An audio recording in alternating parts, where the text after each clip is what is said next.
আতুর ঘরে থাকার জন্য আমি একজন লোক নিয়ে আসব। তোমরা কি একা হাতে করতে পারবে সবটা? রানীমা, ওইদিকে সব কাজ সেরে এসেছি। মন্ত্রী বউ শিউলি ঠিক জায়গা মতোই আছে।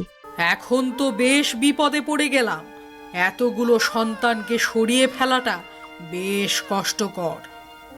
এদিকে মন্ত্রী বউ শিউলি এক এক করে 7টা পুত্র সন্তানকে মাটির হাড়িতে রেখে নদীতে ভাসিয়ে দেয়।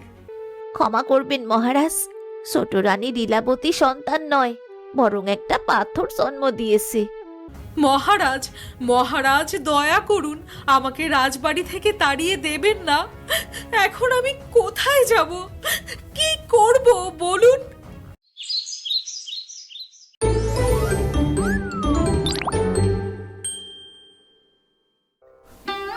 ছোট রানী লীলাবতী হাঁটতে হাঁটতে রাজ্য ছেড়ে বেরিয়ে যায়। পাহাড় জঙ্গল নদী পার হয়ে রানী লীলাবতী কেবলই হেঁটেই যাচ্ছে। হাঁটতে হাঁটতে এক সময় ক্লান্ত হয়ে বড় একটা গাছের নিচে বসে পড়ে।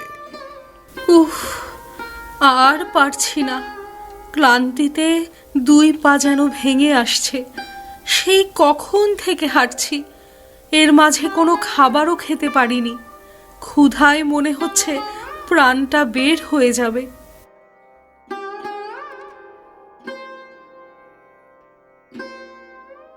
কে তুই বাছা? একা একা এই গভীর বনে কি করছিস? আমি খুবই দুঃখী একজন মানুষ বুড়িমা। ভাগ্যের নির্মম পরিহাসে আমাকে সব কিছু ছেড়ে এই বনে চলে আসতে হয়েছে।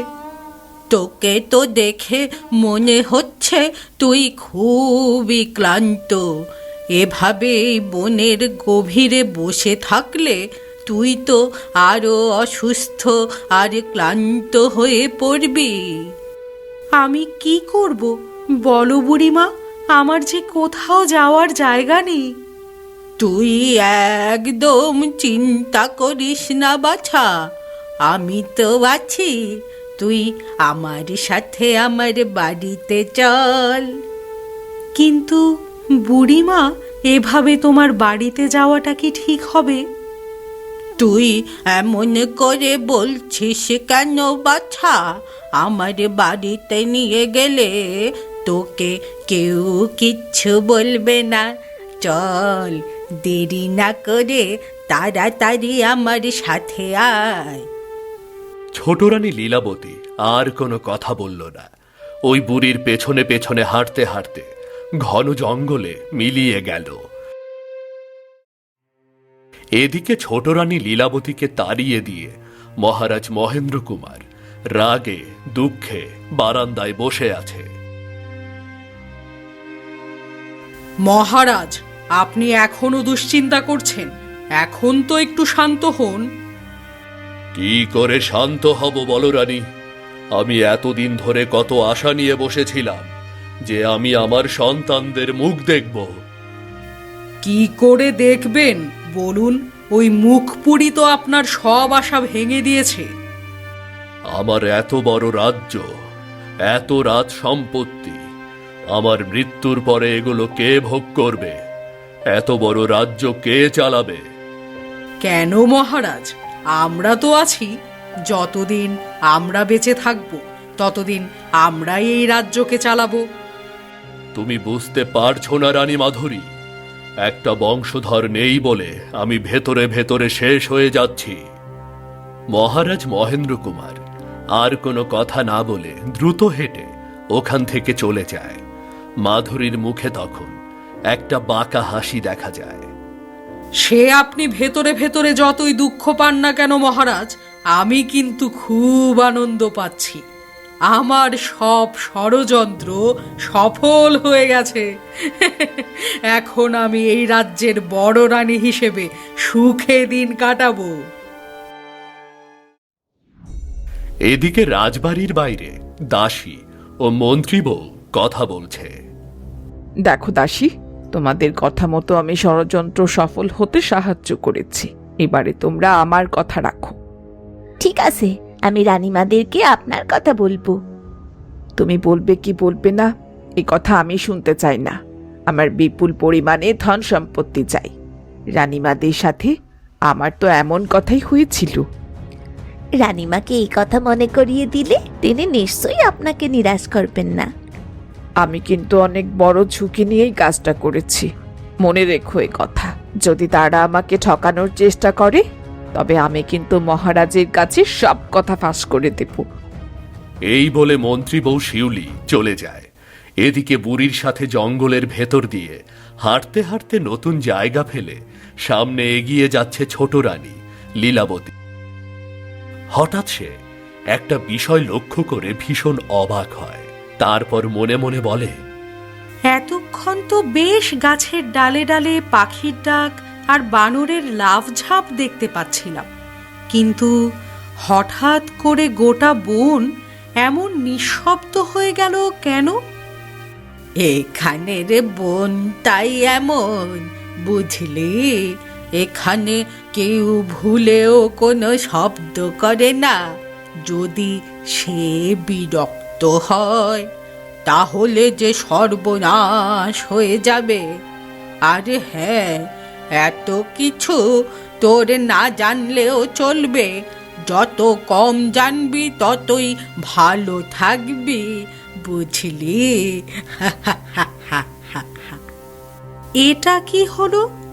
আমি তো কথাগুলো মনে মনে চিন্তা করছিলাম, তুমি তো শুনতে পাওনি। তারপরেও তুমি কিভাবে আমার কথার উত্তর দিলে? ওই যে আবার প্রশ্ন, কি বললাম তোকে? এত কিছু তোরে না জানলেও চলবে। যত কম জানবি ততই ভালো থাকবি। রানী লীলাবতীর এবারে সত্যি একটু অস্বাভাবিক লাগছিল। ভয়ে আর সে বুড়িকে কোনো কিছু জিজ্ঞেস করল না। আগের মতোই আস্তে আস্তে বুড়ির পেছনে হাঁটতে হাঁটতে চলে গেল। এদিকে মন্ত্রী বউ শিউলির ভাসিয়ে দেওয়া সেই 7টি হাঁড়ি ভাসতে ভাসতে একটা নদীর পাড়ে এসে আটকে যায়। ঠিক এই সময় ওই নদীর পাড়ে জল নিতে এসেছিল এক সাধু বাবার শিষ্য গোপাল। এ কি, একটা না দুইটা না, একেবারে 7-7টা হাঁড়ি এসে নদীর পাড়ে আটকে আছে। কোথা থেকে এলো এগুলো? দেখতে হচ্ছে তো সর্বনাশ! এ আমি কি দেখছি? প্রতিটা হাড়ির ভেতরেই তো একটা করে সদ্য জন্ম নেওয়া মানুষের বাচ্চা। এই হাড়ির ভেতরে কে ওদেরকে ভাসিয়ে দিল? এখন আমি কি করি? সব বাচ্চাই তো বেঁচে আছে। জানি না কতক্ষণ থেকে ওরা এভাবে আছে। আরো কিছুক্ষণ এমন থাকলে হয়তো সবাই মারা যাবে। না না না না, এবার যা করার আমাকেই করতে হবে। আমি বরং খুব দ্রুত হাঁড়িগুলোকে সাধু বাবার কাছে নিয়ে যাই। গোপাল এক এক করে 7টা হাঁড়ি নিয়ে সাধু বাবার উদ্দেশ্যে চলে যায়। এদিকে বড় দুই রানী তাদের ঘরে বসে গল্প করছে। অবশেষে আমাদের বাড়ি থেকে বিপদটা দূর হলো, কি বলো দিদি? তার বলতে এবারে আমরা বেশ প্রাণ ভরে বাঁচতে পারবো। ভাগ্যিস ও যে সন্তান জন্ম দিয়েছে, ও এটা জানে না। তা না হলে আমাদের ষড়যন্ত্র ওখানেই শেষ হয়ে যেত। এটা একদম ঠিক কথা বলেছিস তুই মোহনা। তখন ও অজ্ঞান অবস্থায় ছিল বলেই তো আমরা পরে যা বুঝিয়েছি তাই মেনে নিয়েছে। মহারানী জয় হোক।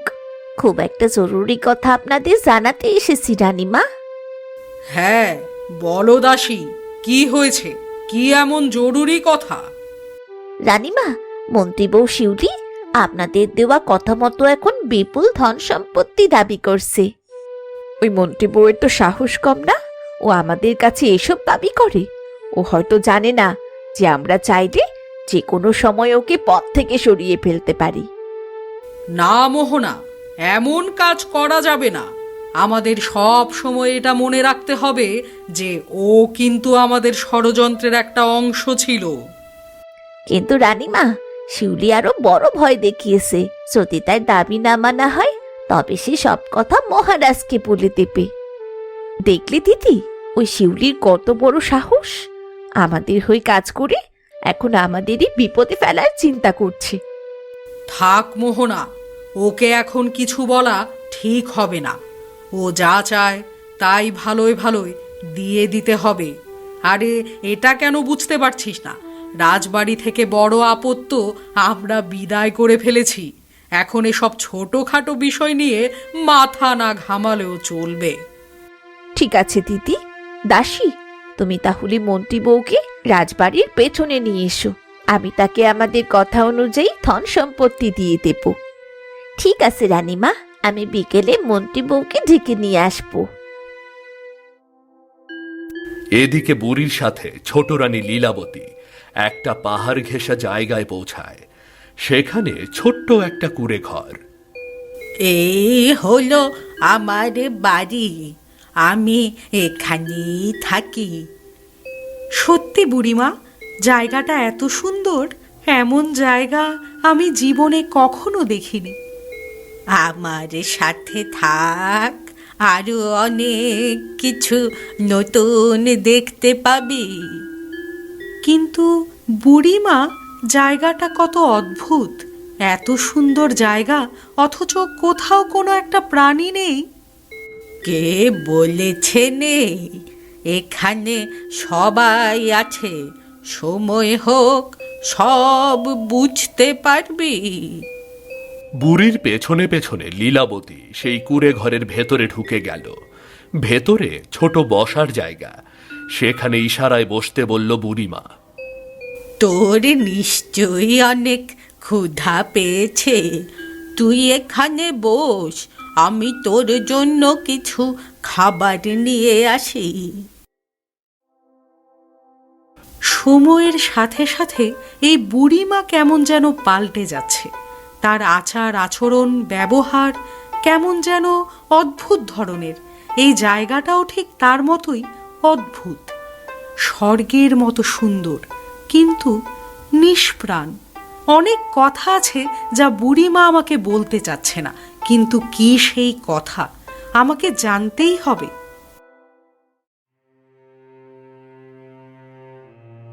নে বাছা, এই শরবতটা এক টানে খেয়ে ফেলে তো, দেখবি এটা খাওয়ার সাথে সাথে শরীরের সব ক্লান্তি দূর হয়ে যাবে। বুড়িমায়ের হাত থেকে ছোট রানী লীলাবতী গ্লাসটা নিয়ে নেয়। এরপরে ঢক ঢক করে সব তরল খেয়ে ফেলে। সাথে সাথে লীলাবতীর ভেতরে একটা অদ্ভুত পরিবর্তন দেখা যায়। তার ভেতরে হাসি, কান্না, রাগ আর কোনো বিবেকের ছিটে ফোঁটাও দেখা যায় না। সে পাথরের মতো নিষ্প্রাণ একটা দেহ হয়ে দাঁড়িয়ে আছে শুধু। কি রে বাছা, তোর শরীরের সমস্ত ক্লান্তি দূর হয়েছে? হ্যাঁ। আসার সময় যে আমাকে এত এত প্রশ্ন করেছিলি, তার সব উত্তর পেয়ে গিয়েছিস? হ্যাঁ। বেশ বেশ, এবারে তুই তাহলে এই ঘরেই থাক, আমি আমার কাজ করি। সাবধান, এই ঘর থেকে যেন এক পাও বাইরে বের না হও, তবে কিন্তু ভয়ঙ্কর বিপদ হয়ে যাবে। বের হব না। কাঠের পুতুলের মতো বসে রইল রানী লীলাবতী, আর বুড়িমা এক মুখ প্রাপ্তির হাসি নিয়ে ঘর থেকে বেরিয়ে গেল। এদিকে গোপাল 7টা হাঁড়ি নিয়ে সাধু বাবার ডেরায় এসে উপস্থিত হয়। সাধু বাবা তখন যজ্ঞ করছিল। সাধু বাবার জয় হোক, ভয়ঙ্কর এক ঘটনা ঘটে গেছে সাধু বাবা। তোকে না কতবার বলেছি, যজ্ঞের সময় তুই আমাকে বিরক্ত করবি না, তারপরেও তুই আমার কথা মোটেও কানে নিস না। বিশ্বাস করুন সাধু বাবা, এবার আমি আপনাকে শুধু শুধু বিরক্ত করিনি, এবারে মস্ত বড় একটা কারণ আছে। কি হয়েছে তাড়াতাড়ি বল, আমার হাতে সময় নেই। সাধু বাবা, আমি আপনার জন্য নদীর ঘাটে জল আনতে গিয়েছিলাম, কিন্তু হঠাৎ দেখতে পাই নদীর পাড়ে এই 7টা হাঁড়ি ভেসে এসেছে।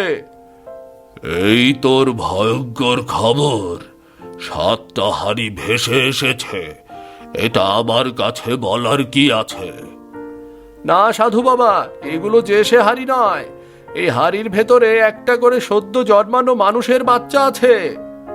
কি বলছিস এসব? বাটির ভেতরে মানুষের সন্তান, তাও আবার নদীর জলে ভেসে এসেছে? তা না হলে আর বলছি কেন সাধু বাবা, দয়া করে আপনি দেখুন। সাধু বাবা যজ্ঞ ছেড়ে উঠে পড়ে। তারপর এক এক করে 7টা হাঁড়ির দিকে তাকাতেই রীতিমতো চমকে ওঠে। তুই আমাকে কি দেখালি গোপাল? ভাগ্যের পরিহাসে মেয়েটাকে এই দিন দেখতে হলো। এসব কি বলছেন আপনি সাধু বাবা? কোন মেয়ের ভাগ্যের কথা বলছেন আপনি? আমি রাজকুমারী লীলাবতীর কথা বলছি, যার সন্ধান আমি রাজা মহেন্দ্র কুমারকে দিয়েছিলাম। এই 7 সন্তান ওই রাজকুমারী লীলাবতীর। কিন্তু সাধু বাবা, একজন রানীর রাজকুমাররা এমন করে হাড়িতে ভেসে আসবে, এটা কি করে সম্ভব? না না না, আমি কিছুই জানি না গোপাল, কিছুই জানি না।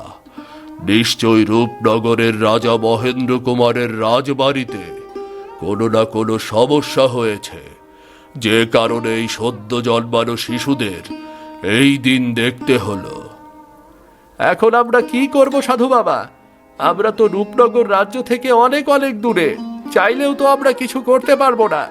তাছাড়া কাজ শেষ না করে তো আপনি এই জায়গা ছাড়বেন না। হ্যাঁ, আমি এখানে বসে আবার কাজ শেষ করে তারপরে যাব। ততদিন এই 7 শিশু আমার কাছেই থাকবে। সেই সাথে আমি এই ঘটনার আসল রহস্য উন্মোচন করার চেষ্টা করব। আমিও দেখতে চাই এই ঘৃণ্য অপরাধ কারা করেছে। কি হতে যাচ্ছে এরপর? সাধু বাবা কি সত্যি এই রহস্য উন্মোচন করতে পারবে? অন্যদিকে ছোট রানী লীলাবতী বা কোন বিপদে পড়ে গিয়েছে? সেই অনাকাঙ্ক্ষিত বিপদ থেকে কিভাবে বা নিজেকে বাঁচাবে? সেই সকল প্রশ্নের উত্তর জানা যাবে গল্পের পরবর্তী পর্বে। আগামী পর্ব মিস করতে না চাইলে আমাদের চ্যানেলটিকে সাবস্ক্রাইব করে আমাদের সাথেই থাকুন। ধন্যবাদ। দেখা হবে খুব শীঘ্রই নতুন পর্ব নিয়ে।